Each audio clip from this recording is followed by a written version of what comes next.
Good morning, students. Today we are going to start Archimedes principle. Okay. तो इस video को देखने से पहले आपको मैंने इससे पहले जो वीडियो प्रोवाइड कराई है दैट वाई ऑब्जेक्ट्स फ्लोट्स और sink when placed on the surface of water, उस वीडियो को ज़रूर देखना है. Okay, then you will be able to understand this video properly. तो आर्किमिडीज प्रिंसिपल को मैं आपको बताऊंगी बेटा कि अकॉर्डिंग टू आर्किमिडीज प्रिंसिपल जब भी कोई बॉडी फुल्ली या फिर पार्शियली किसी फ्लूइड में इमर्स होती है, ठीक है, तो ये हमेशा एक अपवर्ड फोर्स को एक्सपीरियंस करती है. ठीक है, किसी भी ऑब्जेक्ट को या बॉडी को आप वाटर के अंदर डालोगे तो ये क्या करेगी, ये अपवर्ड फोर्स जो उसका खुद का अपवर्ड फोर्स होता है उसे एक्सपीरियंस करते हैं. ठीक है, जो कि हमेशा इक्वल होती है जो उस फ्लूइड का वेट होता है. ठीक है, और it is always equal to the weight of the fluid displace by it. ठीक है, तो जैसे ही कोई ऑब्जेक्ट हमने वाटर के अंदर डाला तो हम जब ऑब्जेक्ट वाटर के अंदर डालते हैं तो आप नोटिस करना उस प्लेस से थोड़ा सा वाटर डिस्प्लेस होता है. ठीक है, तो जो वाटर वहां से डिस्प्लेस होता है उसका वेट, उतने वाटर का weight always equals to upward force provided by the object. Okay, object का अपवर्ड फोर्स और जो वेट होता है जो डिस्प्लेसेस वाटर होता है उसका वेट हमेशा इक्वल होता है. ठीक है, तो इसके लिए हम एक एक्टिविटी परफॉर्म करेंगे बेटा. So what you have to do, you have to take one stone. आप कोई भी पत्थर ले सकते हैं, उसे फिर एक उसके अकॉर्डिंग इस धागे से इस तरीके से टाई अप करेंगे जैसे ए पार्ट में किया गया है. ओके, तो जब आप इसे हाथों से एक इसकी मेजरमेंट लेंगे, एक स्केल रखेंगे साइड में या स्प्रिंग बैलेंस ले सकते हैं. ठीक है, अगर घर पे तो स्केल से देखेंगे कि कितना धागा हमने इसके अंदर थ्रेड जो है वो टाई अप किया है.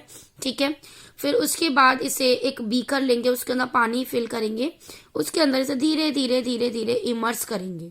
ठीक है, तो उस समय पे हमें इस इलोंगेशन देखनी है इस रबड़ स्ट्रिंग की, जो कि इस weight of peace of stone से क्या हो रही है, चेंज हो रही है.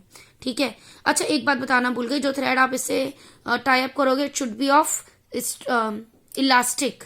ठीक है, ये इलास्टिक होना चाहिए या रबड़ स्ट्रिंग होनी चाहिए.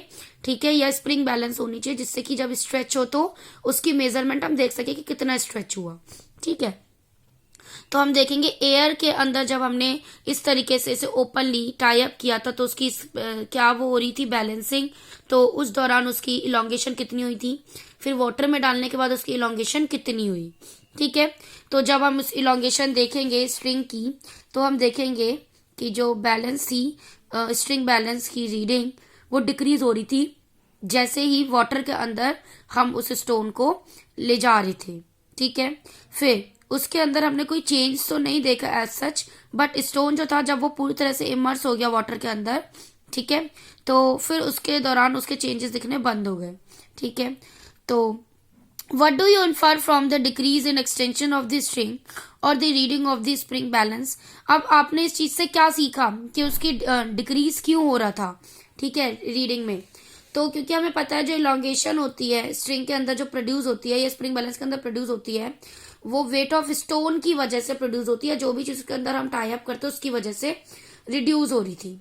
क्योंकि अब एक्सटेंशन डिक्रीज हो रही थी तो जैसे ही स्टोन को वाटर के अंदर डाल दिया गया, इसका मतलब कुछ जो फोर्स था जो स्टोन पे लग रहा था अपवर्ड डायरेक्शन में, ठीक है, वो क्या कर रहा है, वो उसको डिक्रीज होने में हेल्प कर रहा है. उस दौरान जो नेट फोर्स था स्ट्रिंग के ऊपर वो भी डिक्रीज होना शुरू हो गया, अब जिसकी वजह से इलोंगेशन भी डिक्रीज हो गई.